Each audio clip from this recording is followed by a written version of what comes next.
Perkenalkan, nama saya Ester Yuniti Rumatarihoran. NIM saya 420-335-1019. Saya berasal dari kelas pendidikan IPA A 2020. Hari ini saya akan mempresentasikan mengenai mata kuliah Teknologi Informasi dan Literasi Data yang dibimbing oleh dosen pengampu Dr. Yuniaster Rajaguguk, SSI, MSI. Hari ini saya akan membahas mengenai troubleshoot pada jaringan komputer. Troubleshooting adalah adanya suatu masalah atau adanya ketidaknormalan pada komputer. Troubleshooting jaringan merupakan proses sistematis yang diaplikasikan untuk memecahkan masalah pada jaringan. Troubleshooting jaringan kebanyakan adalah melakukan serangkaian langkah-langkah untuk mengatasi potensi-potensi masalah satu persatu sebelum akhirnya kita menemukan sumber masalah tersebut. Kemudian jenis troubleshoot. Masalah komputer atau troubleshooting dibagi menjadi dua, yaitu troubleshooting hardware dan troubleshooting software. Pertama, troubleshooting hardware. Troubleshooting hardware biasanya ditandai dengan komputer tidak dapat menyala, monitor mati, dan lain sebagainya. Kemudian yang kedua, troubleshooting software. Troubleshooting software ditandai dengan lambatnya kinerja komputer dan lain-lain. Meski tidak menutup kemungkinan, ada juga gejala-gejala lambatnya komputer terjadi tidak hanya pada software, tetapi juga terjadi pada troubleshooting hardware. Selanjutnya saya akan membahas mengenai penyebab troubleshooting. Troubleshooting jaringan disebabkan oleh beberapa hal diantaranya.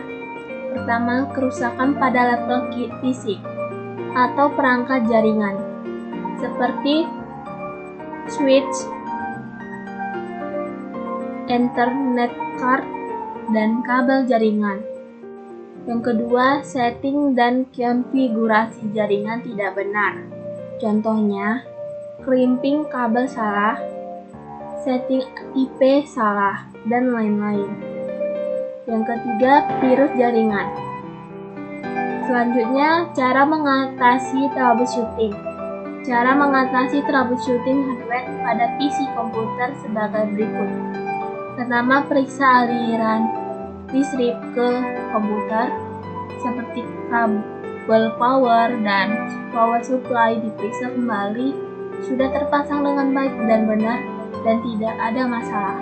Yang kedua, pastikan pemasangan komponen-komponen komputer dengan benar dan pastikan juga tidak ada komponen yang kendor dalam pemasangannya. Yang ketiga, pastikan kabel monitor terpasang dengan benar dan kabel monitor terhubung dengan monitor secara benar. Yang keempat, analisa suara komputer bit dengan periksa dan analisa suara yang keluar pada PC speaker dengan beberapa kode berikut. Berikut ini adalah kode analisa suara troubleshooting tersebut. Pertama, suara bit pendek satu kali, artinya sistem telah melakukan proses boot dengan baik. Yang kedua, bunyi bit pendek dua kali, artinya ada masalah pada konfigurasi atau setting pada CMOS. Yang ketiga, bunyi bit panjang satu kali dan pendek satu kali, artinya ada masalah pada motherboard atau DRAM. Yang keempat, bunyi bit panjang satu kali dan pendek dua kali, artinya ada masalah pada monitor atau VGA card. Yang kelima, bunyi bit panjang satu kali dan pendek tiga kali, artinya ada masalah pada keyboard.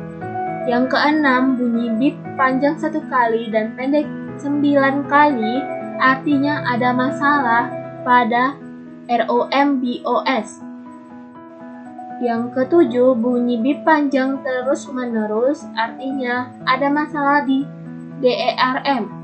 Yang ke-8, bunyi bip pendek terus-menerus artinya ada masalah penerimaan tegangan atau ada masalah pada penerimaan power. Untuk di sini saya menambahkan catatan. Pada beberapa merek motherboard akan mengeluarkan bunyi bip beberapa kali akibat temperatur prosesornya terlalu tinggi. Maksudnya di sini, bunyi bip itu terjadi ketika temperatur prosesornya itu terlalu tinggi tuh karena kepanasan gitu. Makanya dia berbunyi suara bip bip bip gitu sebanyak beberapa kali. Meski ada kemungkinan juga terdapat perbedaan pada bunyi bip pada setiap merek motherboard, tidak ada salahnya Anda lebih bisa mencermati dan mengamati troubleshooting yang terjadi pada komputer Anda. Karena pada dasarnya, analisa suara ini tidaklah kaidah pasti dalam pendeteksian troubleshooting pasti bisa menjadi wacana bagi kita, apalagi terjadi troubleshooting pada komputer kita. Untuk saat ini, sekianlah dari presentasi saya, dan saya mohon maaf jika ada kesalahan dalam pengucapan dan kesalahan pada PPT saya. Akhir kata saya ucapkan terima kasih.